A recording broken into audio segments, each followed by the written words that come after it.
I was trying to think about like, how am I going to talk about this game? Because it sounds like the ravings of a madman. I think it just is, and that's fine. Look, we got shapes. We're doing shapes over here.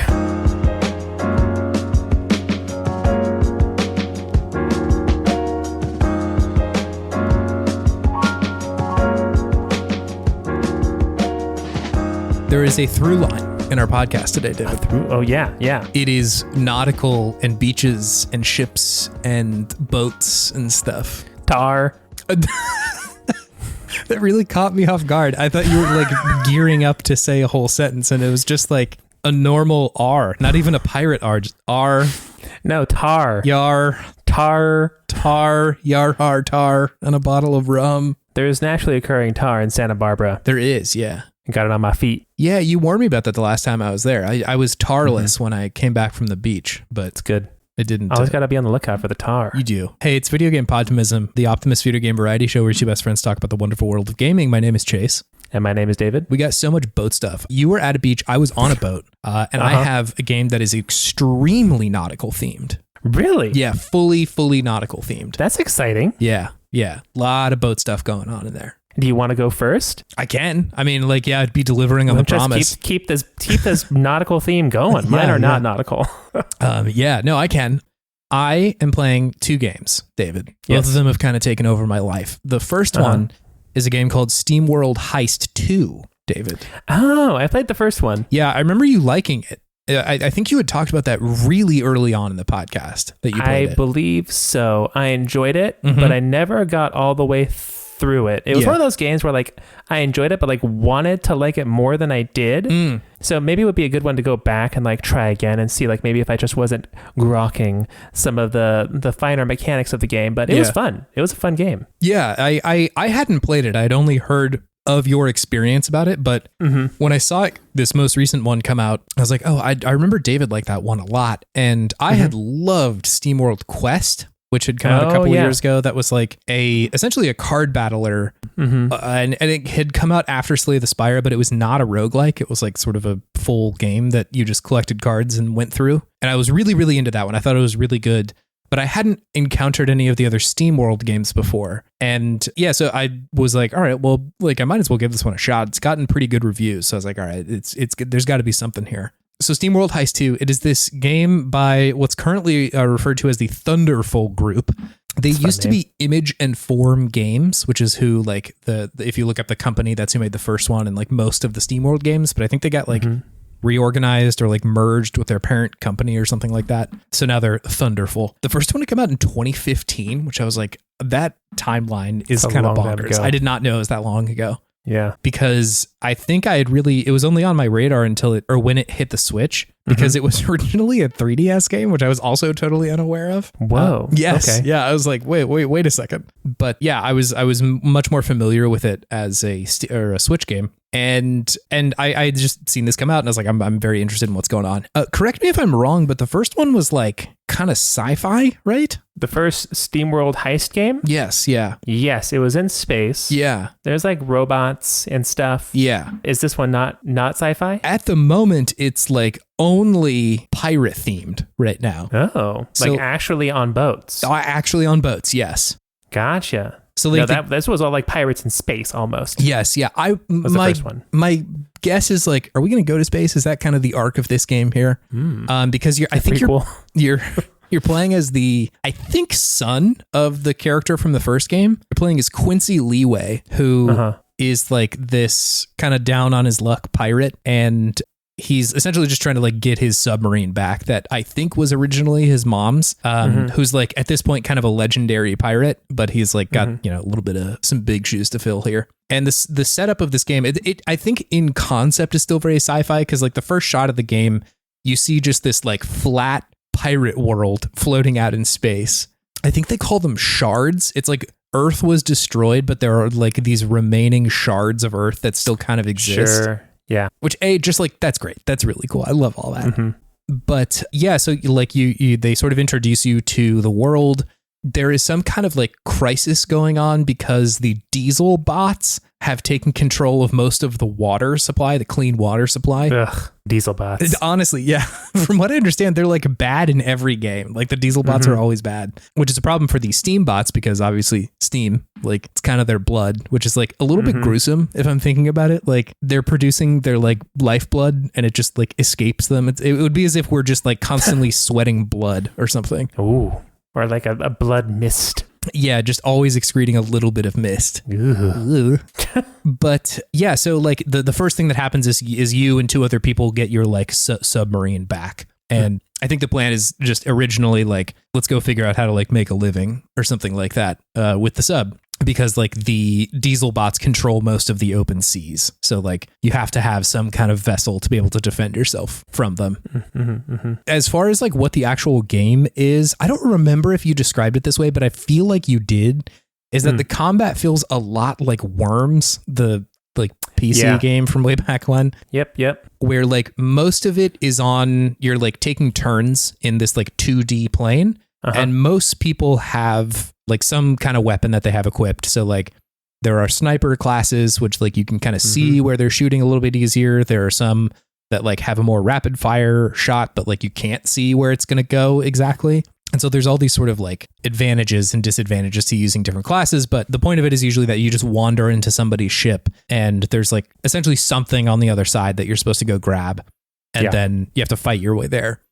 I find it really fun, the actual combat of it, because it's like it is a tactics game, like by and large, which A is fun, but I'm also just like a Worms freak. God, I love Worms. Yeah. It's so much fun. And I think that this game really captures the sort of thrill of like just setting your shot up right and positioning yourself correctly to like make something happen. It's really, really satisfying in that way. So that half of it I found like just immediately pretty fun. And then when you go back out to like the overworld, like the pirate ship area, you just control the submarine. And that part of it plays almost like a auto battler, like a dredge combination of auto battler, where you're just controlling the submarine on this big map.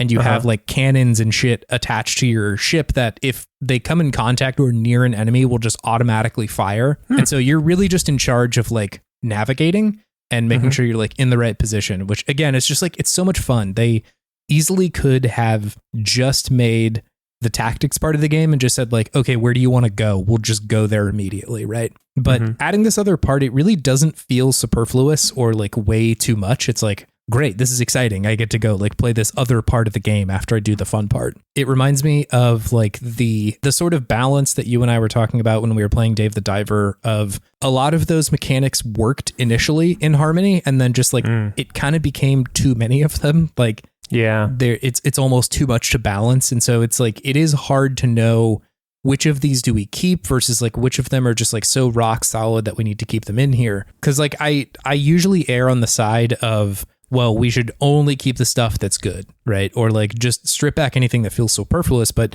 in this instance, I really do feel like it's nice that they give you both like games here, essentially. Yeah, I think that if you add just the right amount of things, then it's great. Kind of like Sly 3, right? They added so many different ways of playing that game. But when it just like keeps going and you're like 10 or 12 hours in and they're just once again introducing like new ways to play and new things to do, it's like, otherwise that's too much. But if it's just like one or two different things, that sounds great. Yeah. It feels like they're a lot of games are asking you to try and like balance spinning plates at the same time. Yeah. And at a certain point that's very fun, like because they've taught me how to spin these two plates very well. But when you give me 18 of them, I'm like, oh my God, this is maybe too much.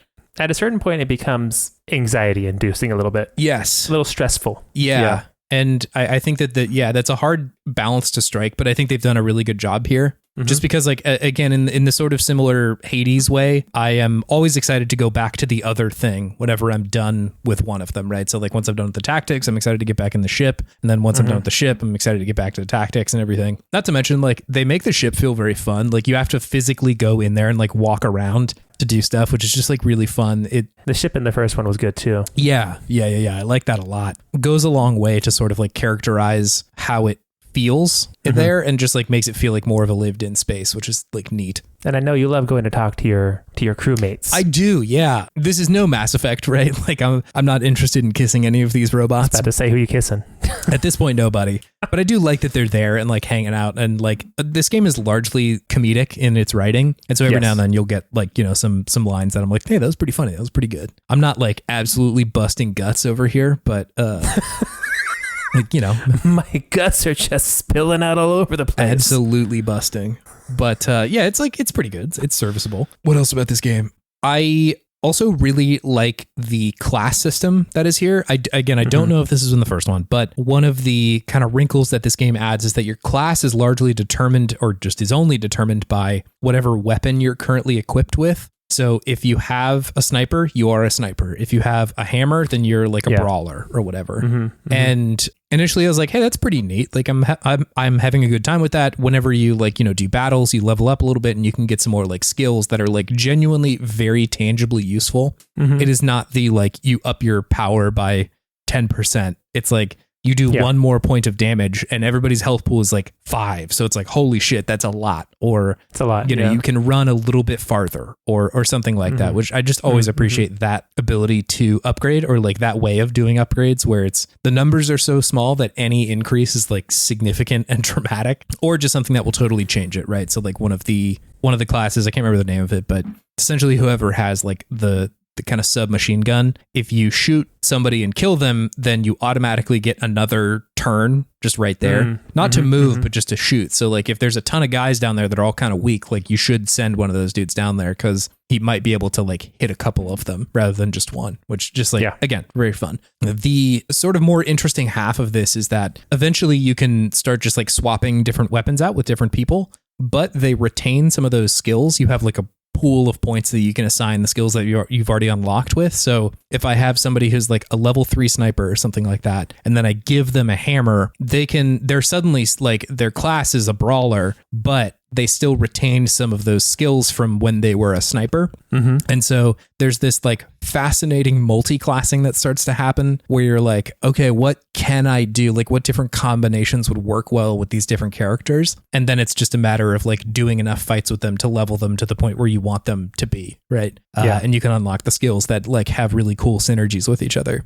It sounds very complicated, but it's truly, they onboard you so well to the point where like at no point do you feel overwhelmed. They ask you to do that stuff pretty much right when you're getting comfortable, or at least when I was getting comfortable with the class stuff. And I was like, okay, yeah, no, I'm totally in. Like this is all very simplified and straightforward with what they're doing. It's not a simple system, but they have made it very understandable. And I think that's really one of the like strong suits of this developer is that they know how to onboard you in a way that it never feels like too much, or I'm, you know, not good enough at the game or something like that. Like with these tactics games, and especially games where you have low numbers like this, you're either winning or you're not. And like there are definitely different ways to do that. Like there are definitely ways to get better at the certain tactics and do sort of like bonus objectives and shit like that. But it's obvious when it's working or not. And so it just makes it easier to kind of judge, like, am I playing this the way that maybe I should be, or am I even online with that stuff? Which is cool. I will say some of the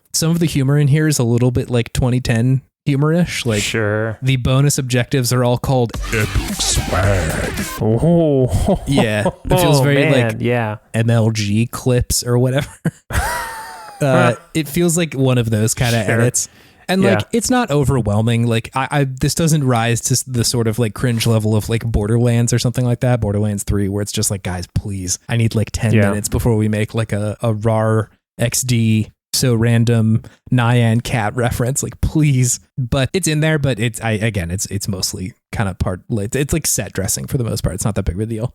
I'll also say that like initially I was like, with all of these games, I'm a little bit like hesitant at first about the like almost Flash game era animation that they have. It really looks like a game on Newgrounds a lot of the time. Like definitely one of the best ones I've ever seen, but like just the run cycles that characters have and kind of their idle animations, it all looks like kind of a Flash game. And when I first saw it, I'm like, I don't know if that's really necessarily my jam, but for whatever reason, them just continuing to use that style in all of their games has kind of made me endeared to it a little bit, where it's like, this feels like their thing almost now, which I like. I think just like as a stylistic choice, that's really fun. So I've come to love it. Like, from what I understand too, this company made a bunch of like edutainment games back in the 2000s on the internet. And so where they teach people how to be edgy? Yeah, they teach you how to get epic swag from your clans, from FaZe Clan, bro. Teach me how to quick scope, dab. Yeah, wow, that just kept going. So kind of makes sense that like if they were on the web doing like games at the time, they probably were building Flash games, you know? And so you can kind of feel the heritage of it there in a way that like I've kind of come to appreciate. I think for a long time that style, at least for me, was synonymous with like, well, these are like fan games or small time indie games, right? Because for a long time that was like, that's what indie games were, you know? Yeah. Was just whatever Newgrounds allowed you to have on the website, which was cool. Like, I think that's like a very cool scene. But, you know, when there was the difference between like that and like Shadow of the Colossus at the time, I was like, these are two different universes of video games, you know? Yeah, they're like a pit bull and chihuahua, you know? Yeah, really, really different stuff. And so it's kind of cool to see a game that like, to me is like absolutely like, this is an indie game, right? Like the company has like, I think 25 people that work at it. Wow. But, or at least, you know, indie as far as team size goes, this might be Dave the Diver again. It's like funded by Tencent or whatever.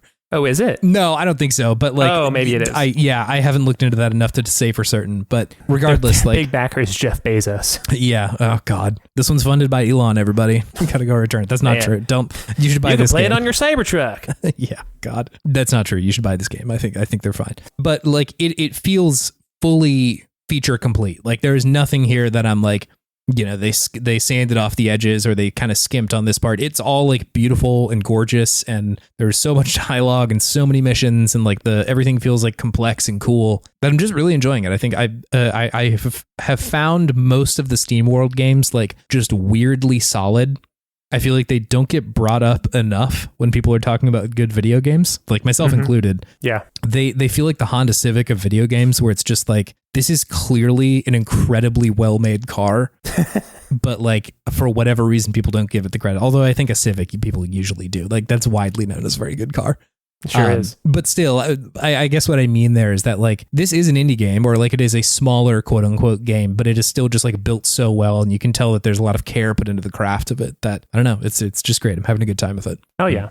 So yeah, that's Steamworld Heist 2. Came out pretty recently. Okay, I have another game. Yes. It is challenging to describe what this game is. Is it nautical as well? No, it is almost completely the opposite. This one's a space game, kind of. I've recently fallen down the rabbit hole on this game called Shapez 2. Shapez. The sequel. With a Z. The Z is at the end. Shapez 2. This is a factory game, David. Did you play the first one? I did not play the first one. I had never heard of this series before. Man, these are some fucking factories in this game. So here's the thing. I had read the pitch of this a while ago, because it's essentially, it's a factory game. So like you're building things and constructing stuff, but the sort of twist on it is that you don't have to pay, or like there are no resources that you are spending to build the factory parts. Like you can just build extractors and like things to modify your shapes with. And there's no pool of resources that it's pulling from there. Oh. Sort of. I will tell you the implication of that in a second, but you don't have to spend like gold or anything like that. That's not a thing here.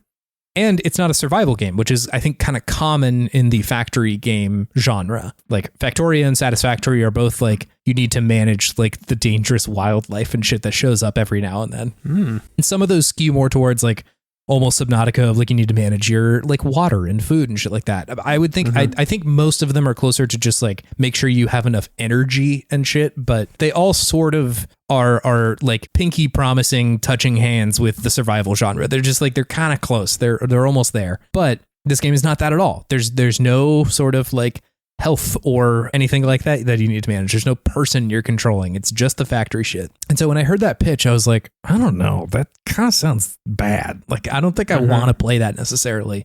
Yeah. Because I'm like, where's the challenge? Like, where's the thing that I'm building towards? And eventually I relented and was like, it's got like so many good reviews on Steam. People are absolutely crazy for this game. And I just keep seeing it. I kept seeing it on Steam. They're like, are you sure you don't want to check out Shapes 2, dude? And like, just finally, okay. Come on. Yeah, come on. You're going to love it. Again, Steam was right. I do love this. It has totally rewired my entire brain. So the way the actual game plays out is that there's a big vortex in the middle of this like map that you have, and you have to give the vortex shapes. You have to deliver it shapes. And at a very surface level, the most basic shit, right? There are like circles that you can deliver. And there's like a little mining thing next to where you start that's mining circles, and you can mine circles at a certain rate. Okay, fine. So you just dump those into the vortex, and it's like, awesome. You delivered 2,000 of those. That's great. Here's your next challenge. And it's like, deliver some squares. There's some squares over there. You can go do that. Perfect. And I'm like, this is all fun and good. But at this point, I'm just dumping resources into the middle of this vortex. And that's not super interesting. But then it's like, okay, now we want you to deliver half circles. Here's something to cut your shapes with. All right. Okay, I'm in. And then they give you other challenges where they're like, okay, now we want a half circle and a half square, but they're put together. A single shape we want you to build. So they give you a stacker that will allow you to do that. And then they give you things like things that will paint a shape. Or eventually you get enough resources to make your platforms much farther out, and you can start mining things like star shapes or kind of curvy star shapes. And I fell into this video game headlong, and then I woke up like 3 days later, like, what happened to me? What happened in there? It's hard to describe the appeal other than like it makes me feel the way that I feel when I'm playing Tetris, when it's just like, got to make the good shape, and makes my brain go burr. Like, that's kind of it. Because a lot of the time it's like, all right, I'm just trying to like make it pretty efficient to do this factory. Because again, like most of what you're concerned with is just like, do I have enough of these shapes on these belts to make sure that like all these machines are running at 100%. Because if you don't have enough squares going into the square cutting machine, then it's only running at 50% efficiency or something, something like that. And listen, I know how that sounds. That sounds mind numbing for how fun of a video game that could be. But it isn't. When I'm playing it, it's so much fun. Sounds like it gets you into a state of flow very easily. I think that's correct, because I just lose hours to this game easily. So easily, which makes sense because it's a very simple concept. Yes, but then it seems like it really kind of gives you just like a little bit more each time, So it's just like it's slowly raising the challenge. So there's always like something you're working towards. Yes, yeah. It definitely, like you're meeting that challenge. You're just killing it. Yes, it definitely does, and it like it's kind of similar to Steamworld Heist. It's like, it is so simple initially, like just in the challenges it's giving you, you're like, oh, I could definitely do that. That is not that complicated. And then you blink and 2 hours have gone by and you're making the most complicated, weird fucking shape. They're like, okay, we just need like a full square on the bottom that's all green. And then you need 2 corners of a star that are red. And then 2 opposite corners that are a blue circle. And you need to put that all into one shape and deliver it in the middle. I'm like, I got you, boss. I'm going to deliver it so good. It's so satisfying. Worker Bee Chase is just ecstatic. I got to put in the hours. Meet the demands. I got to put in the hours, man. And so I think it's funny that you're playing this game on like Labor Day weekend. That's the thing, is it feels like labor sometimes, but in the best way possible, where after I'm like, ooh, another hard day's work done. But it is so wildly satisfying. It's hard for me to really communicate it other than saying, like, you know how good Tetris feels sometimes? It's like that. Where like at the end of the day, this is just a puzzle game. You know, like that's largely what it is. But I think that it is, there's very low pressure, right? Like if you start delivering the wrong shape, or if you don't do it right, like it doesn't work. Like there's no real fail state here. And so it is largely just, how quickly do I want to beat it? One of the things that starts to unlock a little bit later is that like, okay, you've got the like little area around the vortex that mines circles and squares. But if you zoom out, there's a lot of other land around there that you can go like just set up more factories out there and then deliver those to the vortex too. God, they just do such a good job with making that so easy, because you can do shit like copying, pasting, like a factory setup of just like, let me select all of these belts and reversers and cutters and just paste it somewhere else. And so at a certain point, it's like when you zoom far enough out and you're like, okay, I've got like a setup of how to extract and then split something into like its half part and then paint that part, you don't really have to like mess with it that much. You just have to know like, all right, it's taking in this shape and this amount of paint, and that's it. And then so if you zoom out far enough, you start copying and pasting those blocks of like logic and building, and then you don't really have to worry about the actual low level shit anymore. It is bananas, David. I feel like I'm talking to like an engineer or a scientist who's really passionate about his job. And like, I just don't understand anything that what you're saying, but I love the passion with which you are talking about it and seem to enjoy the work. Yeah, I love it. I think, honestly, this is the closest a game has come to feeling like doing programming or coding. Like initially it's very simple and like it didn't really strike me as like this feels like my job, but like when you're starting to get to the logic gates of like, all right, I need to program in a like XOR gate that makes sure that if any of these shapes are like this, we push them down this belt, or if they're like that, we push them over there, so that we can like have a little like a bunch of different shapes running on a single belt to make sure that like things are going in the right direction. Just like when I learned that in college, I was like, this fucking sucks. This is so boring and stupid and it doesn't make any sense. But you put, for whatever reason, you just put a bunch of squares and circles in there, and I'm like, I'm in, dog. I'm about to learn about these logic gates. So it is just like wildly fun and satisfying. And I think that might sound intimidating to somebody who like maybe hasn't encountered this before, but like they just do the onboarding so well that it at no point has this felt like too much or anything like that. It is just, it's so well done. Not to mention that like this game should be taught in schools for how to make user interface good. Because like the stuff you're doing is not uncomplicated. Like making sure that like all these belts are in the right place, and like, oh, what if I need to like mirror the input of this? Like I have like some belts running over to the left. What if I wanted to mirror that so that like I can do it on another side of some area? Perfect. You just Control Shift, easy. What if I need to go like up a level and over some other belts? No problem. We got you. And just like everything works in the way that I think it should. Like before I knew how to do it, I was like, I bet if I do this, then it will do that. And just immediately confirmed exactly what I was expecting. I'm like, this is the best shit ever. It's so good. There's just little like UI sounds that play whenever you go up and down a floor. So it kind of triggers into your mind of like, okay, I'm on the second floor right now, and here's where I need to like feed these belts into this area or whatever. It's incredible. It's so good. And when I was trying to think about like, how am I going to talk about this game? Because it sounds like the ravings of a madman. And at a certain point I was like, I think it just is, and that's fine.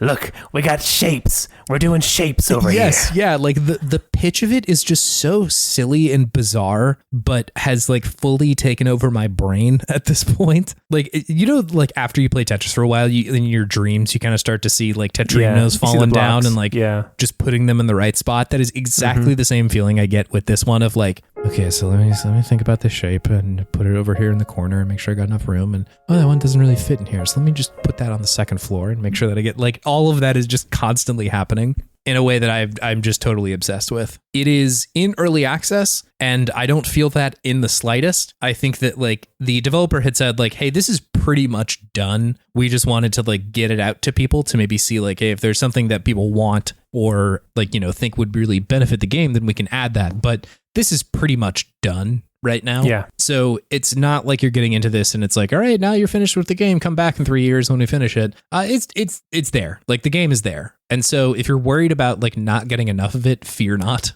You will. I sort of suspect that like this is not the kind of game I'm going to be able to play like Satisfactory forever, or at least that's what it feels like right now, because essentially the way that the game gates progress is that you have like main objective shapes of like a circle on a square, deliver 6,000 of those. But there's also these like sub objectives that you can do. But eventually those will all culminate in like, all right, great. We're going to give you a new piece of technology now. You know, paint is one of those, or trains is another one, or something like that. And so it's kind of culminating eventually, I think, in just like the end of the game. I don't think I'm really even halfway there yet, but there is an end to it conceptually. And I think at that point it would just be about like, how fast can you get other shit done, you know? But God, am I loving the rest of it right now. Again, there's also like upgrades. Your belts can move faster, your stackers can move faster or something like that, which, you know, I like that, baby. I know you like that. I I like hearing you talk about these games because they just sound like so not my jam. Yes, yeah. At all. Like not to like be dunking on you or anything at all. It's just I'm curious to try one of these games, honestly, because like just on when people describe them, I'm just like, that sounds nightmarish. Yeah. It doesn't sound like fun.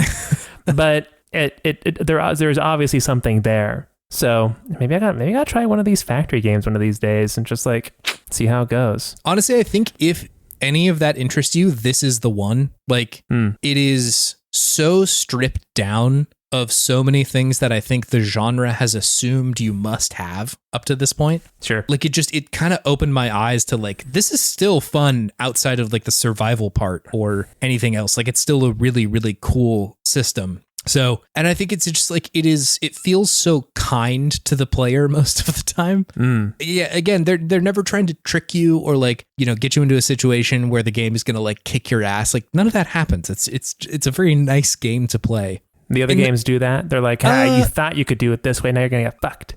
I think like Satisfactory doesn't usually do that, but there's like enemies on the map sometimes that I'm like, could we just not? Like, they're not adding very much by them being here. Or like in Factorio, there's like bug attacks that happen every now and then.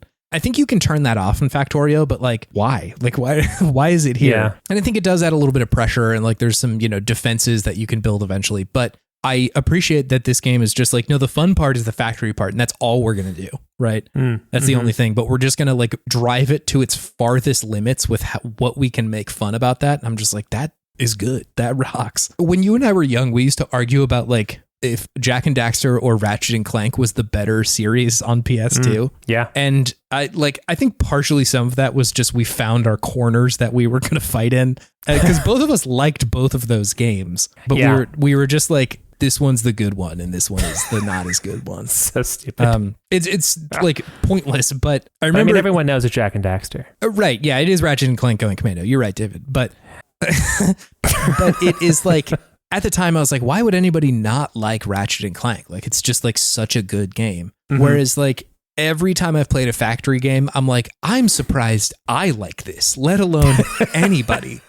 So how do I like this? It doesn't make any sense because again, it's like I'm working right now. Like I'm trying to optimize work is what's going on. Yeah, and like what also surprises me is that you say that you like this one because it feels the closest to coding, which is what you actually do for work. Yes, which is surprising that you're like, yeah, give me some more of that.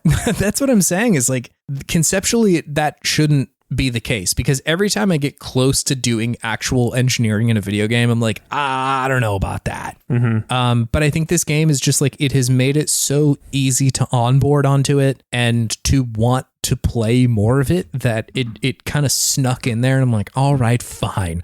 I'll try and engineer a system. Fine, game. Yeah. But it is just wonderful. I am crazy about Shapes 2. Yeah, it's like one of the best factory games I've played, like just hands down. Is there's a Shapes 1? There is a Shapes 1. I have heard that like Shapes 1 is Shapes 2 if Shapes 2 was just like more of it. So like I presume it's probably just as good as this one. If not, maybe this one's a little bit better, but you know, maybe if I'll go back and check it out. But right now I'm just like, I'm fully in on this one.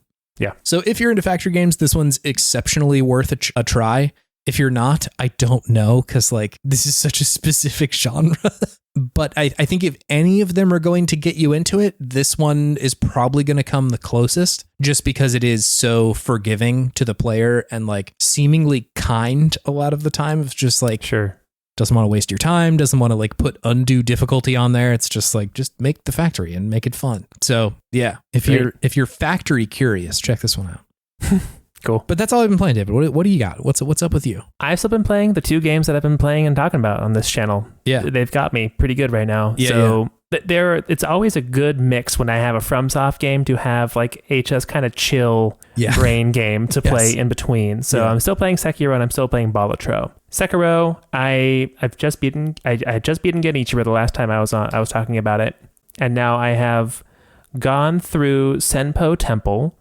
Which is a beautiful, beautiful area of the game. My goodness, it's so pretty. That's just really cool. Because for most of the game, you're just on like the stark snowy mountaintops of Ashina, and Ashina Castle just feels so cold and unforgiving. And then you get to Senpo Temple, and it's just like autumnal and just picturesque and just kind of feels warm coming off the screen. Just a very nice change of pace. Yeah. But then also is very creepy and scary in its own way, with just like how like the lore going on underneath of how they're like creating these children, the rejuvenating waters children, and essentially like experimenting on them, and only one survives. And there's just like bodies of children just strewn throughout this Buddhist temple. Yeah. Brutal thing to see. I love the little homage to Dark Souls in this level too, where you're crossing this bridge, and then this big armored hulking guy with this big old sword just comes out from around a corner, and then just starts spouting some absolute nonsense about the lore of the game. His son, the waters are for him, and like he is clearly the main character in like another FromSoft game. Right, is what it feels like. This guy just like steps into your world, and you can't use your sword to beat him. You have to like knock him off the bridge, which was pretty fun. But I just thought that was a funny and appreciated callback to other FromSoft games, Dark Souls in particular, that I did not get at all when I first played this game. Sure, I'd never played any of those games. So yeah, I went through there, beat the illusory monkeys, which is a fun boss battle. Not my favorite, just because sometimes it is kind of difficult to grapple. I think that's like one of my one big gripe with the game is that the grappling doesn't feel great sometimes. It feels good like 85% of the time. Yeah. But there's that one like 15% of the time where you think you should be grappling, and then you just fall into a pit and die. Yeah. I don't know if it's just like the indicator of when you are like actually in range with the grapple just isn't quite perfect, because it's like a gray circle. It doesn't change color or anything. It just kind of becomes whole. Yeah. And so sometimes it's hard to tell, like, if I run and jump, am I going to be able to get it whole before I get there? But then if you're not looking up at it, even though it does like turn completely ready to be grappled to, you're like falling, and then you can't grapple. Right. That's a one gripe with this game right now, which you just really feel it in that boss fight in particular. Yeah, yeah.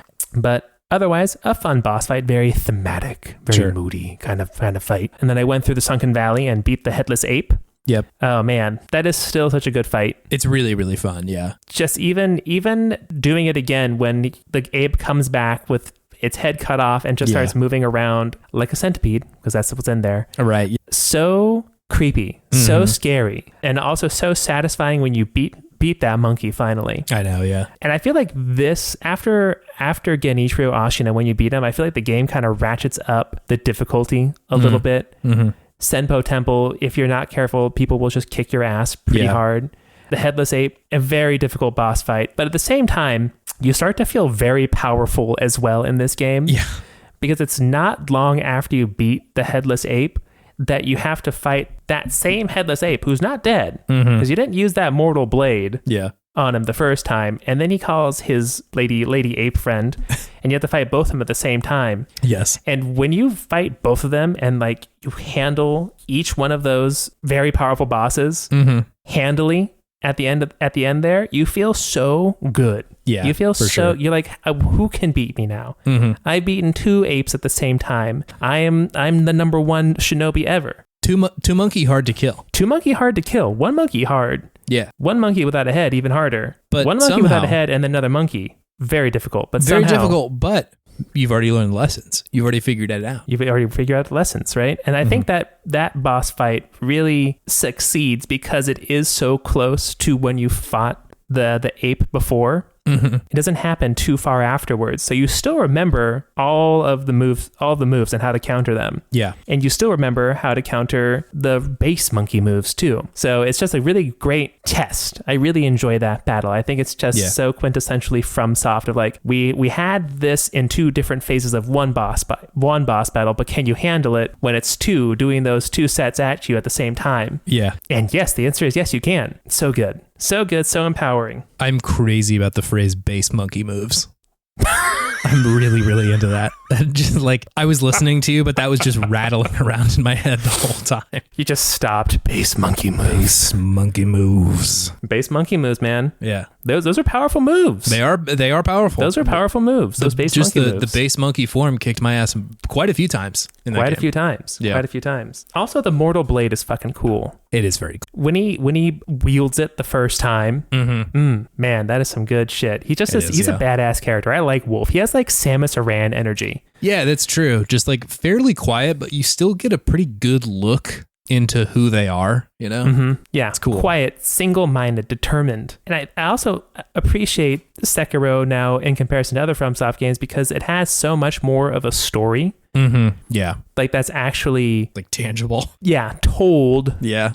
Through this story. Like there's so much, of course, they don't tell you in classic FromSoft fashion, right? But like the story of Wolf himself is tangible, grokkable. It's told. Yeah, it's a told story. You get who he is. Yeah. And I think they do a really good job of characterizing him and making him a interesting and likable character. Mm-hmm. And don't get me wrong, I love all the other FromSoft games, but yeah, like to see them do another character like this again and just see what they can do because they can do it well, obviously. That's the thing, is it's still really good here. It's not like you're like, well, maybe you should just go back to telling stories and the like description of a sword. Like, no, it's still good. It's still really good here. Exactly. He's a very memorable, interesting character, I think. Yeah. Plus the fact that like there are kind of branching paths, so you can sort of decide like what ends up happening with him. You sure can if you know what if you know what to do at the very least. Yeah, true. So yeah, I've already been kind of peeking into the walkthroughs to make sure I'm doing everything the right way. There's a lot more of just talking to NPCs in this game, just in general on a baseline, not just like to do side quests, but just to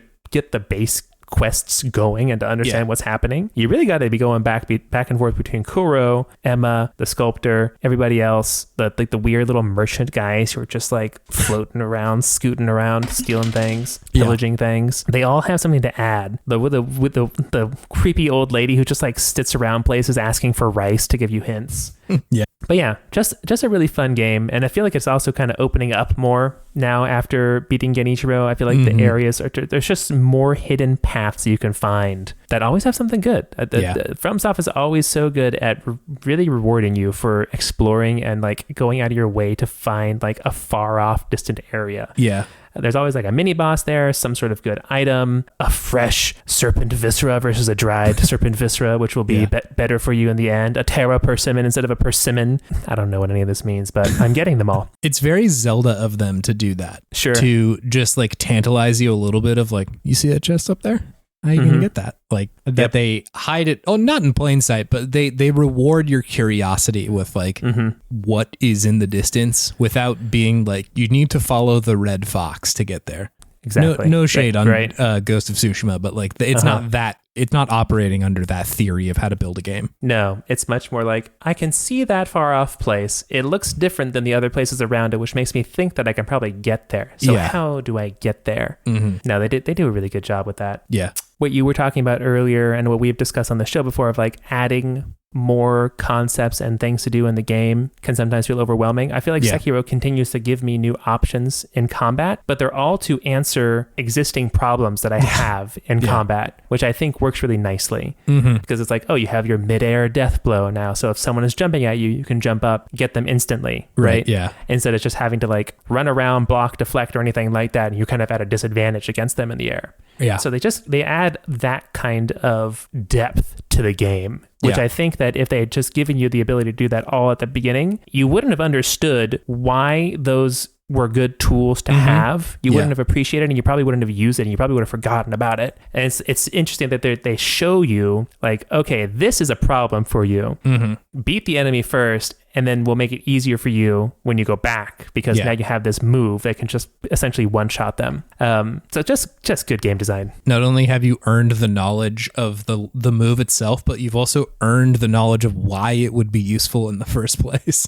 Exactly, right? And they understand that you're not going to understand. The player's probably not going to understand why that's useful at first. So just good game design. Yeah, it's good shit. My goodness. It's good shit. So good. So now I'm in the Ashina depths. Doing depth stuff. So we'll see what happens. Do not want to fight the headless. I do not enjoy the headless fights. I don't like not being able to move. Yeah, fair. Yeah, but yeah, that's like the opposite of video games. It's the opposite of video games and the opposite of this game in particular. Yeah. This game is such a joy to control this character. He controls so well. His running animation's so cool too. Oh god, it's so good. But yeah, just having a blast with this game. It's great. It's fantastic. Yeah. It's a modern classic, I would say. I think so. Yeah. And then still playing Balatro, which is also exceptional. It's so good. I feel like I've only gotten better at this game, and I feel like same thing. Like the more you play it, the more you understand it, the more you understand why some jokers are good, why some work well together for certain decks, and like once you get to the point where you're hitting like 1 million points on a poker hand, you're like, man, that feels good. I've done it. Yeah. I started off like struggling to get 300. Now I'm here. Look at me, mom. And just like understanding, okay, like the positioning of your jokers matters too. Like, oh man, it's all so good. Yeah. It's all so good. Once again, just the game opens up to you over time like a wine that's been open for 20 minutes so it can breathe, right? So obnoxious, but yeah, it's so good. I'm really enjoying that one as well. I can't. What else do I say about this game except it shouldn't be this fun? But it really doesn't make any sense. Yeah, doesn't make any sense how they've just kind of reinvented poker into being the hottest roguelike on the market right now. I actually randomly just played this. I think either last night or the night before. I was like kind of having a little bit of trouble winding down. And I was like, what would do it is Balatro. Yeah. And it's so satisfying because like it's not just the game going easier on you. Like I was like, I haven't played with just the regular deck in so long. I think it's the red deck is the first one you get. Yeah. I was like, let me just bump up the difficulty to whatever I was on then, which was like the second ante because I was using the other decks trying to like get to higher difficulties. Yeah. But I hadn't really done the regular one, and it's just, again, beat it on the first try. I'm like, that is so satisfying to like very much be able to feel that I am better at this game, and not because the game is like I've unlocked some meta shit, like not necessarily. Like there's other cards that I can get now, but yeah, that's not the reason I won. It's because like I have played the game enough that it is I know sort of what strategies I can employ here. It's so good. You unlock stronger jokers, right? And as you go, but it's up to you to know how to utilize them. Yes. Right. Yeah. Because sometimes you can get like an ultra rare joker late in the game, and if it doesn't synergize with what you're doing, like it's not usually the right play. Right. So it's a great game. And I just love the music. I know. I love the music in that game. Just feels like a robot playing the keyboard with sunglasses in the corner. Wow. Yeah. Like a smoky bar, you know? I see it. You feel that? I do. Yeah. I closed my eyes and felt it. It was true. In the game that I played the other day, I was like, in the first round, I got offered the rocket, which is like every time you beat a boss, you collect more money after every ante you beat. Every ante. And blind. Yeah, because I got it so early, by like the 5th or 6th round, you're collecting like $10 just from the rocket every single time, which was so useful because then I could just buy everything. Yep. Like whenever if you I got in the money, shop. You're doing good in that game. Yes, yeah. Which was like not a strategy I had employed before, but just because the game is so good at teaching me what to do, I was like, oh, I bet I could do this. Like this is really early. I got this on like turn 2 or whatever. Oh man, good video game. Good video game. Anyways, Chase, is there anything that's fueling your sense of Podtimism this week? Wow, throwing it back to me. There is actually. Throwing it back to you. It's good UI, David. Good user interface in a video game. Yeah, absolutely. There were a lot of years when you and I were young where UI was kind of bad in most video games, I would say. I'd say it's gotten better, but there are definitely still some, looking at you, NBA 2K, that are still kind of atrocious. And like most COD games, I think a lot of live service games, I think, have horrendous UIs. Yeah, I think those ones are more from the perspective of trying to like trick you and confuse you into buying something so that like you just spend more money and more time there. But I think a lot of the ones early on were just like, we haven't cracked this code yet. Like, I don't really know what we're doing. Maybe how do I tell you how to game? How do I convert like what would normally be mapped to a mouse onto a controller? That was a hard problem for a long time. You know? Yeah.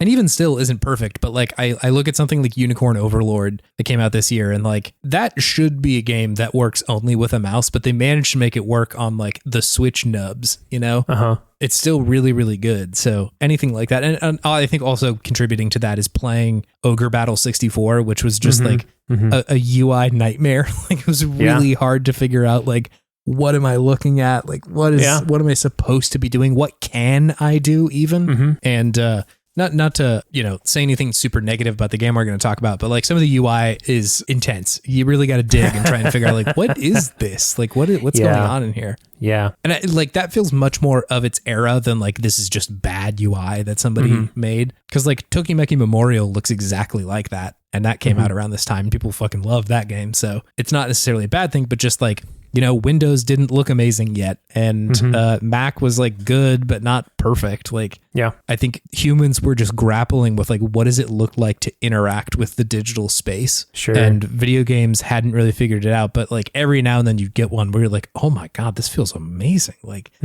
everything is just right where it needs to be. I know everything that I need to know very easily. I'm mostly thinking about shapes in this one, again, just because it's like everything is perfect. I wouldn't change any of how the game works as far as like what keys are bound to something, or, when I'm dragging a belt out, where does it naturally stop and like curve up versus like just bringing that whole belt up with it. Yeah. Like, it's just all so good. Absolutely. So yeah, it can really make or break a game depending on how complicated it is, because like if you got wild shit going on, it's so important to be able to like allow you an avenue into controlling the video game. It's good. I enjoy it. Absolutely. Yeah. Yeah. No, like, I'm thinking about maybe just like a simpler one, UI innovation, when they changed the scope button from R3 to L2. It's good. It's good. That was a big change. I think that was probably a Call of Duty thing, right? The like look down iron sights. It does feel good because it's like you can let it on and off really easily rather than like pressing the button. Well, yeah, because then you can still be aiming, looking, and scoping at the same time instead of having to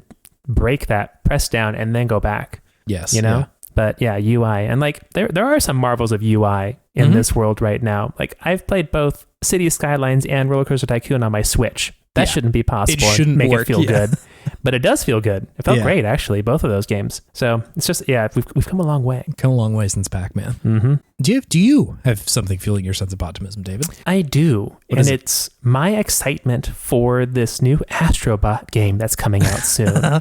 Yes, I think we are the target demographic of this video game, David. I'm stoked for Astrobot. Yeah. I really enjoyed that game. I watched the trailer. I'm like, this looks so pretty fun. Good. Yeah. And I just think that it's really interesting that Sony, after all these years, has kind of found both its like cutesy mascot and mashup game and have them in one together. Yeah. Right? They tried so long to have like a first party cute mascot to go up against Mario. And I'm not saying that Astro is going to be like as good as Mario, but like it's got some legs, I'd say. It's the closest I've ever seen something be like, that looks pretty good. Like that's not unlike a Mario game as far as just like the interesting stuff that I'm seeing happen on screen. Yeah, the interesting stuff on the screen, like how you are playing the game, how each level unfolds, they were all really good. So I have high expectations for this new Astrobot game, and I hope it can hit them. And at the very least, I hope it can just be cute and let me experience some of these other worlds that I love so much from Sony's catalog of IPs in just a different form. It is very bizarre to see them kind of, at least just like from the previews, kind of nailing it. At least just like the look of what does a fun 3D platformer look like these days. Yeah. They really did not know what to do for a long time, you know? No, they really didn't. For every Ratchet and Clank and Jack and Daxter, there was a Blinks the Cat, or... Although there was an Xbox game, but there was Croc or Bubsy or anything like that. Like there's so many of them. Or even like something like Knack that I think PlayStation was like kind of banking on being their thing. Like it wasn't a big new IP for the PS4. Yeah, like it didn't really hit. And so it is sort of interesting to me to be like, did you guys nail this kind of quietly? Because it's not like this game is small or anything, but you know, this isn't The Last of Us Part 3 that would be everywhere whenever I turn around, you know? Yeah. I'm probably going to play it. Like I said, this is definitely like our market. Like we are the target demographic for this game, but are we? I think kids? So, yeah, because like not necessarily a kid, but like I think that there is an affinity for 3D platformers among our age range. Sure. And like I think there's just something about them being unabashedly proud of being a PlayStation that is appealing to me. Sure. it's so close to bordering on being like self-indulgent and almost like an ad. But somehow they have made it be like, I don't know, he's cute and it's fun. And like, I like seeing a Kratos themed Astrobot. That's good for me. I think that's fun. Yeah. They are towing the line between self-celebratory and self-indulgent. Yeah. Very well, I would say. I mean, I think it's up to them to build the good game. I think if this game comes out and it is fun, it will be worth it, you know? Exactly. Yeah. But like, I'm not a guy who likes like Funko Pops or something like that, you know? Like, I feel like it's just like 2 degrees away from that of like, oh, sick, dude, they put fucking Ape Escape dude in the game. Like, it could be any of that, but it's still, I don't know, for whatever reason, it has, up to this point, felt very earnest rather than like a cash grab or something like that. Yeah, I feel like they nail the tone of the game. Yeah, for sure. Very well. And I think the fact that Astro doesn't talk is a good thing. Yeah. Can you imagine if they hired fucking Charles Martinet to voice Astrobot? The ultimate betrayal. He does just like a very low, gravelly, like, it's me, Astrobot. Is he Russian? I don't know. I don't know who he is. Yeah, he's the Russian plumber, Astro. The Russian programmer. That'd be good. I'd play that game. Do you want to explore the inside of a PlayStation 2 memory card? I can make it happen for you. I feel like I'm in danger if someone asked me that in that voice.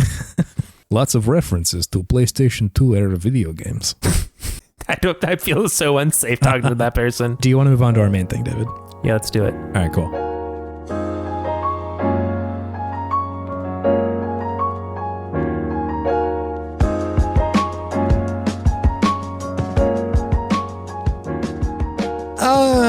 Hello, and welcome to Good Games. It's a segment where we talk about the okayest games of yesteryear and gush all the things that we love about them. My name is Chase. I don't know why I'm introducing myself again. What is his personality right now? I'm pretty unclear. It was as much as a surprise to me as it was to you. Nautical Chaz. Nautical Chaz. Yeah, Nautical Chet, whichever sort of moniker you need, but nautical for sure. Yeah, your shirt, it feels very nautical right now as well. It's got a collar on it. It's a little bit of a button, a polo. It's a collar with a single thin white line around the edge of the collar, which I think is very nautical to me. Thank you. Yeah. It felt good on a boat, I will say. Speaking of boats, hey, we got suggested to play Robotrek. I don't think there's any boats in here. We were suggested to play this game by listener Guardian. Thank you, Guardian. Who, on the topic of Robotrek, had to say, a more obscure Enix RPG from the SNES era, rented this back in 7th grade and fell in love with it. You're an inventor and fight using robots equipped with your own inventions. Battle system is one of the main influences on Eichenfeld's battle system, minus the timing aspect, and was incredibly unique for its time. Had a wild team of Quintet, which is Illusions of Gaia, ActRaiser, SoulRaiser, hey, stomping on my hot stats section, on Dev and Ancient, Streets of Rage 2, Protect Me Night on audio. Not the best RPG of its era, or even the best RPG from that singular dev team, but a fun attempt at something new and no one had stuck with for the last 30 years. Nice. Thank you, Guardian, for your suggestion of this game. Yeah, thank you. Had you played this, David? No, never heard of it even. No. I think that like I had probably seen the box art before, but had nothing else about it. Like knew absolutely nothing. And I will say, like, before we get even deep into this, man, did the US get robbed of this box art, man. It's pretty egregious. It's pretty wild. Like, I was reading that it was supposed to be marketed as like a comedy RPG initially.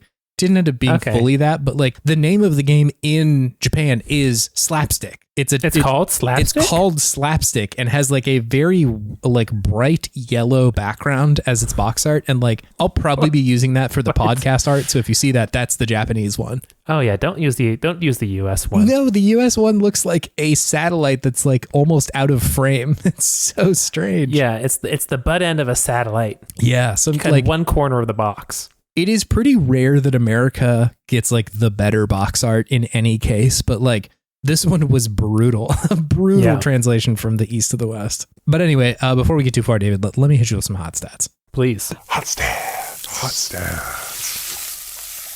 Robotrek came out July 8th of 1994 for the Super Nintendo. As suggested by Guardian, this was in fact made by Quintet, which you, David, will recognize as the makers of Terranigma, a game that we have covered very recently on this podcast. Yeah. But yeah, also Illusions of Gaia and ActRaiser as well. I do have a review of this game from Joe Video an outlet out of France that I ran through Google Translate a number of times from one language into another to get just sort of, a little spicier take. Put some Crystal hot sauce on that thing, Whoa. Some Louisiana hot sauce, huh? I love Crystal hot sauce. It's so good. Really? Really. That's your go-to? I don't know if it's my go-to, but like whenever a restaurant has it, especially a barbecue restaurant, I'm like, yeah, dude, let's get in there with the Crystal hot sauce. I agree that the vinegar in it really lends itself well to a nice barbecued smoky meat. Yeah, it really cuts through the sort of like fatty flavor of the meat. God, the fat and the bold flavors. Yeah, the fat and the bold. Yeah, absolutely. Anyway, I'll read that review for you now, David. The extraordinary collaboration brings together ActRaiser and Soul Smokers' unique experience working with Robotrek at the Monterey and Bucco et Laguerre studios. The main difficulty of the game comes from the central rules. Robotrek does a great job of revealing the main characters, going up against the Super King, and seeing what happens. And they gave that an 8 out of 10. So was there just straight up French in that one? I'm unclear. I'm not sure what's going on there, if that one just kind of snuck through. But that did stay in there. I also like the idea of Super King. Super King. Love Super King. I want to play Super Sneak King now. And just like seeing what happens, Just see what happens. Yeah, we're feeling Go up against Super King. See what happens. Just give it a shot. What is this game, David? This game is an RPG where the big component of it is that you can create robots that will fight androids in this world. And you can take inventions that you make by combining different items that you find and put them on your robot to make it more powerful. Yeah. And then during the fights, it's like what Guardian said, I can ask if you had ever played that game, in that you can kind of move around in like a certain set area. Mm-hmm. There's like 3 different lanes that you can get into, kind of like a Mega Man Battle Network 2, I guess you could say. Yeah, whoa, true. I didn't even think about that. Yeah, there you go. And then you can do you can shoot, you can use a sword, you can use a bomb to attack these creatures that are coming at you. And, sometimes there's obstacles in the way, so you have to kind of just pick and choose what you're going to use, because the bomb can go over obstacles, the gun is long range, and then the sword is short range. So you have some different options of what to do in the game. Yeah. But essentially, you create robots and you fight them in almost like kind of like a Pokemon-esque way a little bit. Pretty much, You throw it out into the battle and it appears from a ball, essentially. Yeah. Anything else you want to add? No, I think that's it. It is really Mega Man Battle Network-y. I hadn't even put that together, but like the sort of lane system feels extremely Mega Man Battle Network. Yeah. Wow. The student becomes the master, David. I'm surprised and shocked that I mentioned Mega Man Battle Network first in an episode before I did. You. Yeah. Wow. Yeah. It's a new day. Pick up the pace, Chase. That's really what it means. You're slacking. Yeah, my Battle Network has only got dial-up right now. You're on Ethernet. You've been too Shapes 2 pilled right now. I'm too factory pilled. I forgot my Battle Network. You need to go back to your roots. Yeah. What did you think about this game? I enjoyed aspects of it. I did enjoy the battles. I thought they were fun. I didn't quite grok why the enemies could do so much more than I could on my turns, but that's fine because it usually wasn't a problem because the enemy was usually pretty weak compared to you. Yeah. So I did enjoy that. I felt that there was a decent amount of strategy in the battles. There was a lot that was unsaid in the game as far as like how to do things. So like I didn't really understand how to effectively make inventions and make my robot more powerful. A lot of the things you could do with the invention machine, which looked like a SNES controller. Incredible. I love that. Great. I just love that Nintendo just goes hard with that throughout pretty much their whole entire history. There's always like representations of their consoles or controllers in their games. Put them in the video game, baby. Which is fun. I didn't know how to do a lot of the stuff with that game. And this also might be one of those games that really needed the manual. Is kind of what I was assuming. Yeah, I think so. I think a lot of that probably was explained in the manual, which I did not have since I played it digitally. So that was kind of a bummer, but I think that there is the bones for a very deep and interesting experience.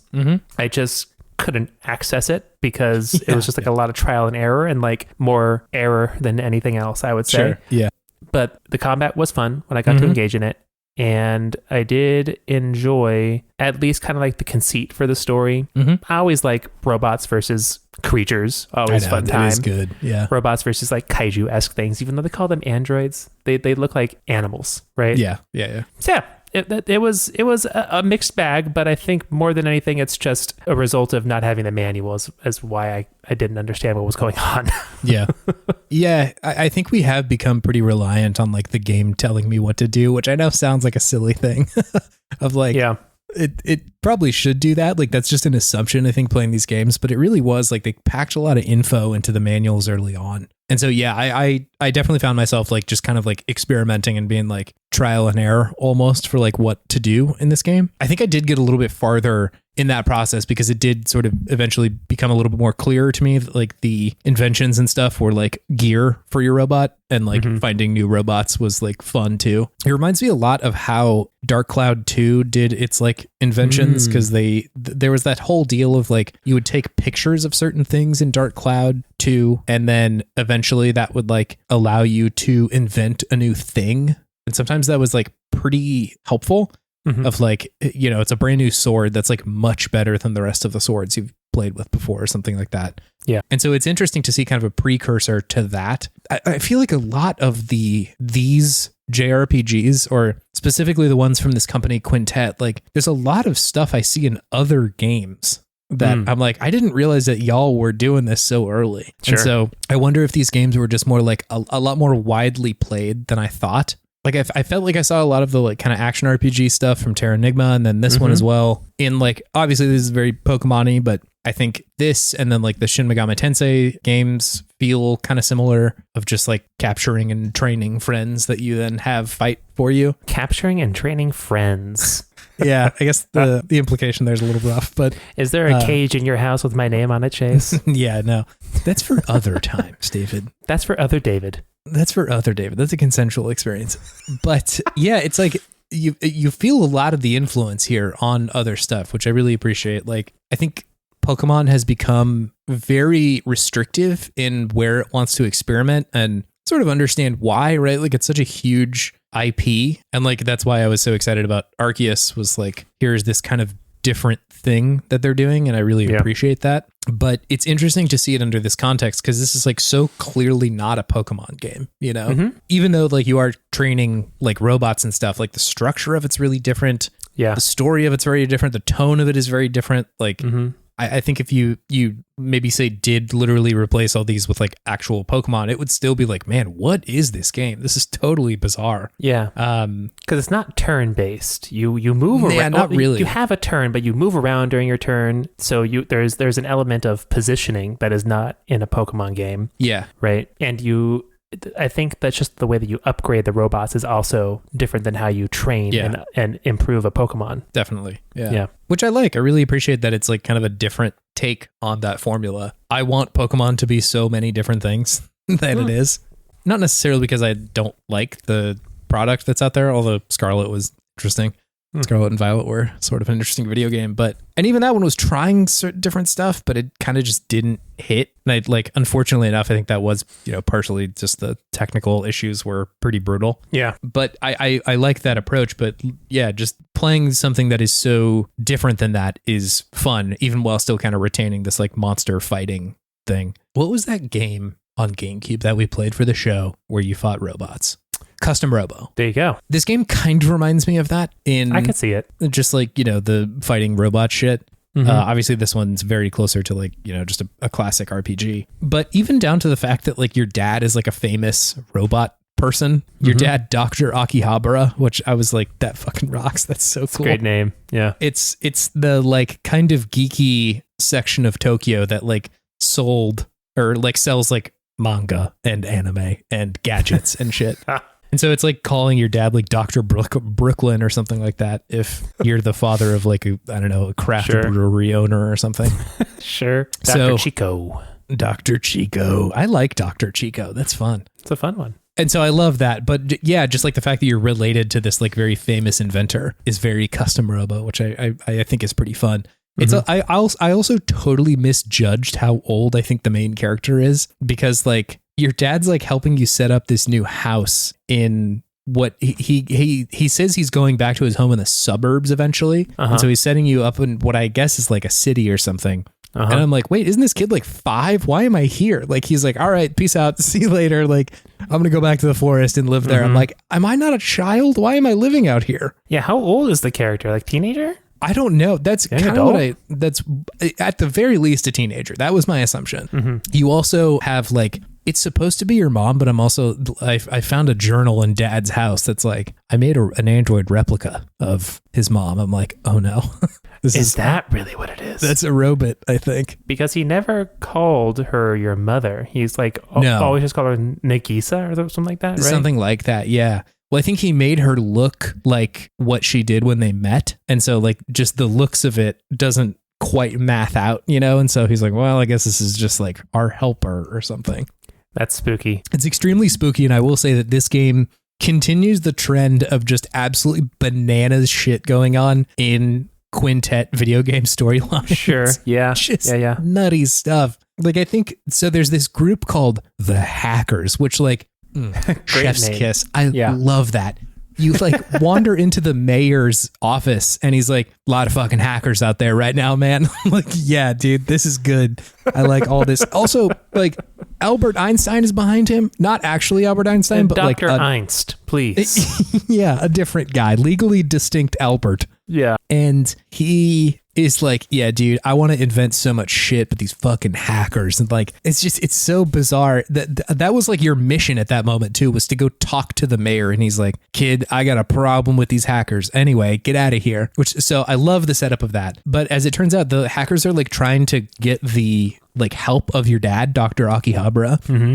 And they're like, dude, you got to help us make this fucking thing. Please, come on. And it's revealed later that it's like this device that I think one of your ancestors had made that allows you to see into both the past, present, and future. Just like, Quintet. Couldn't we have just one over home plate? You couldn't have gone just a little easier on the story? Like, nah. Make it cool. Make it cool. Which, so like, I love that brand of ridiculous that this company has. I think it's incredibly fun. I like it a lot. Yeah, their stories are great, and they definitely take time to make an interesting world. Yes, yeah. Make actual like characters that have some sort of personality. Yeah. And then they just get wild with it, which I highly respect that. I want more wild games. Yeah, like, it's a video game, man. You can do whatever with the story. It's okay. Yeah, I agree. Like, in almost every one of these games, it starts kind of like, I don't know, undescript, like nonchalant, like, hey, you're just an RPG guy in an RPG world. Yeah, they make it seem like it's just going to be pretty by the numbers RPG. And it's just like, nope, we getting crazy here. Yeah, don't forget Baruga and his many sins that you need to account for. Baruga. Who could forget Baruga? Don't do it. That's what he wants you to do. And yeah, I think the battle system is pretty fun. I agree that the influence on Eichenfell is like right there, which is really, really neat. I can't say it's like the perfect battle system, but it is much more interesting than I thought it was going to be. Yeah, again, agreed. Just like I feel like a lot of the times, like battle systems and RPGs, and especially this era, like they're kind of settling on what turn-based RPGs look like at this moment. And it's cool to see them be like, I don't know, what about this? Like, does this work? And I think to some extent it does. There's, like you said, some confusion every now and then about like, it feels like the enemies are acting a lot more often than I am. Yeah. But you're right that they're all quite weak. And so it doesn't really like get in the way necessarily. But it is like, I haven't really seen other stuff like this, you know? This weird combination of like active time battling and also strategy and tactics. Yeah. And yeah, I feel like the Mega Man Battle Network comparison is right there. Like the 3 sort of like lanes that you can move through. The fact that you're fighting with robots at all is very Mega Man Battle Network. There you go.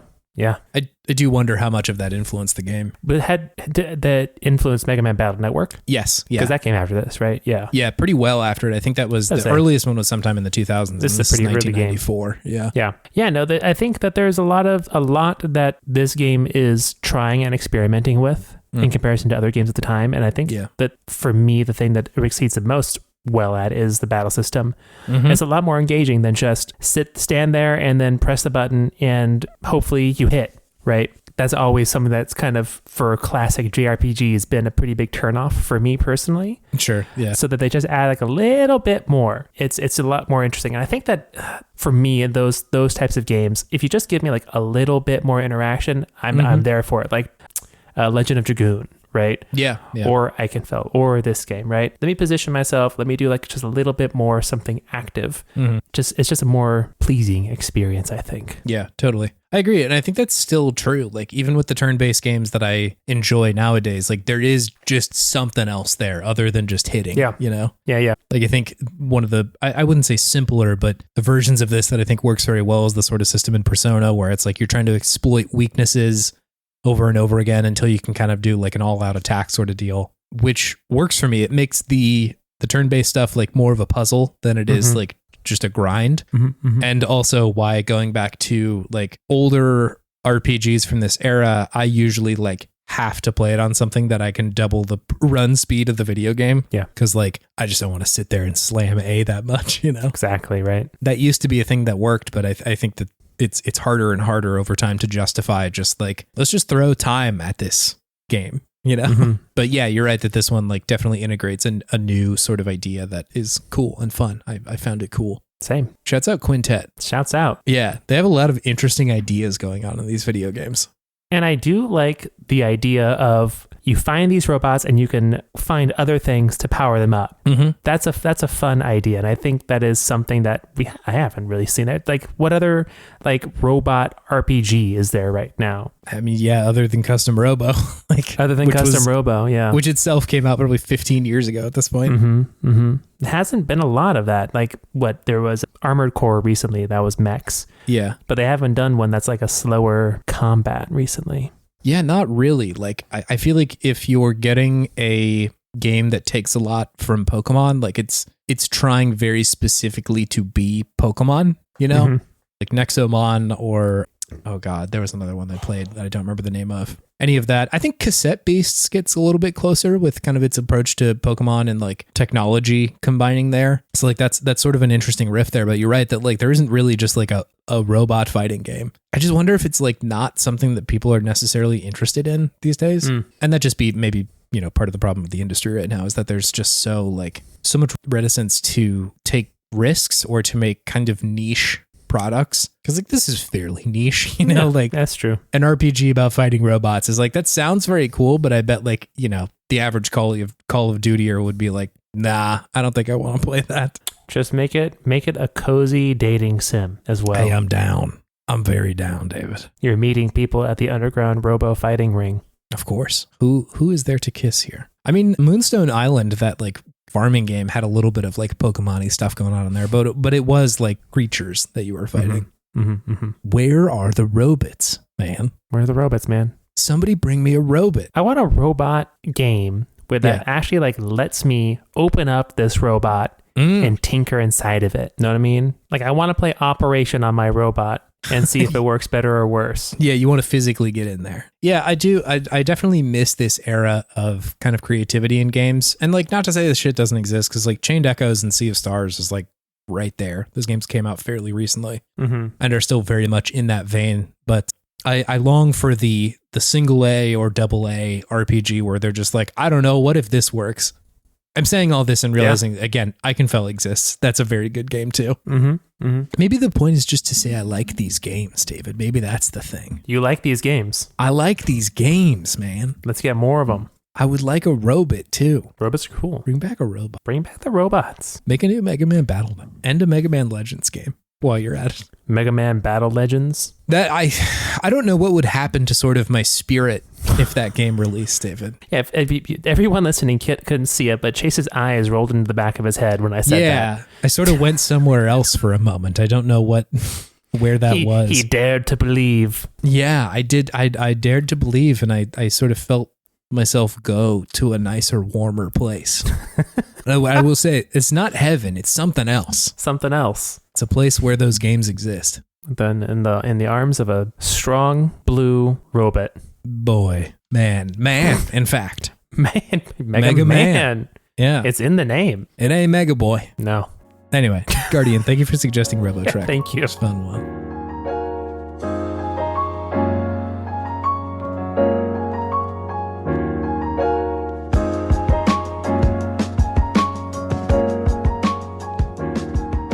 Hello, Mega Boys. I'm here to guide you through the outro. If you want to interact with our show, there's podtimism.com for all your interacting needs. That's got a link to our email or our Discord, which we're in the Worst Garbage Network. So there's a lot of shows on there, like us and Into the Aether and Frog of the Week, .zip, Can't Let It Go, Paws and Claws, and that's it. It's video games, man. Solve them. So you can come hang out in there with us or any of them.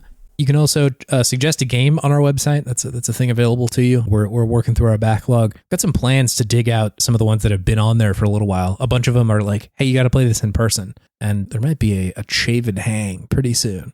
There might be a crossover event. Yeah. So if anybody's been hanging on to a suggestion for quite some time, that may be the moment where we finally get it. Mm-hmm. What else? If you want to help out the show, you can review it on Podcatcher, Spotify or Apple Podcast, or recently Pocket Casts, and they make it pretty easy, which I was pretty relieved about. And thank you to anybody who's been doing that. Definitely see those kind of coming in, so appreciate you. You can also show it to a friend and be like, hey, I bet you would like this. They talk about wanting robots back. Mm-hmm. So, and that's all. That's all they talked about. It. I want you back. They talked about wanting you back and sailing on the sea. I'm sailing away. That's so nice, David. Thank you. It's only 6:00 Sunday, our time, but it does feel like kind of a saucy evening already. Let's see. What else is there in this part of the podcast? We've thanked people. Thank you, Scott Wilkinson, for your podcast art. It's incredible. Thank you so much. I thought you were about to sing. Especially because you said, let's see, and see has kind of been our thing this episode. Yeah, true. Wow. I was about to say I'll write a nautical theme song. I will simply not do that. I am confident in my editing abilities. I can't just compose a whole song. I gotta do this tomorrow because I'm going on vacation after that. Mm-hmm. So gotta get this done. Gotta crank this one out. Just play the SpongeBob SquarePants song. I'm sure Big Sponge will have nothing to say about that. That'll be fine. Sponge. Tom Kenny's going to come kick me. You're about to get expunged. And listener, thank you for listening to this podcast. We appreciate you being here, and we're happy that you do it. So thank you for doing that. Yeah, thank you. David, do you have any gaming wisdom for me? Me specifically. For you. Just me. Baby, keep them nautical themes going. I love it on you. You look great right now. Get on the water, man. Yeah. You're a boatman. I'm a boatman. There's some nautical games out there, right? I think you've played a lot of them. Didn't Kelly Slater have a surfing game? He sure did. Kelly Slater Pro Surfer didn't quite take off as much as my man Tony, huh? No, sure didn't. It looks like Tony. The video game looks like Tony Hawk's. But it's surfing, so it wasn't surfing. quite that the zeitgeist of the time, I think. Yeah. If it came out around the time of Point Break, different story. Just a little too late. A little too late. Could have Keanu as a unlockable character. Johnny Utah. What other boat games are there other than the Black Flag? I was about to say the obvious one is Black Flag, right? Or just you played Dredge, didn't you? Played Dredge, yeah. We've played a lot of them on this podcast. In fact, really, Wave Race. Played Wave Race. Sure, yeah. Dredge. That's it. That's all of them, actually. I Googled it and they said that's it, actually. Those are all the boat games. Those are all the boat games. We got no more boats. Sorry, fellow. I feel like I remember seeing a trailer for a boat game where it's a very realistic storm boat game where you had to survive being in storms. That's all I really want. Ice Fisher, whatever that show was. Oh, Deadliest Catch? Deadliest Catch, yeah. I mean, I bet there's a Deadliest Catch video game, David. There definitely is. There's one on Nintendo Switch. Well, I know what you're doing on the flight now. Ooh, yeah, I might be doing some deadly catching. I don't know if that's the nautical vibes I want for you, though. Yeah. Take control of your fishing vessel, use realistic gear, battle the dangerous waters of Alaska, and become the best crab catcher in the world. Oh, Spiritfarer? That's a boat game. That's a boat game. We're better than Google. We are better than Google. I've been saying this for years, and nobody's believed me. Step it up, Goog. Step it up, Alphabet. The whole damn thing. The whole thing. We thought of a video game, and you didn't. Mm-hmm. See you on the high seas, Google. Yeah, right. We'll plunder ya. All right, see you next week, gamers. All right, see ya. Bye. Bye.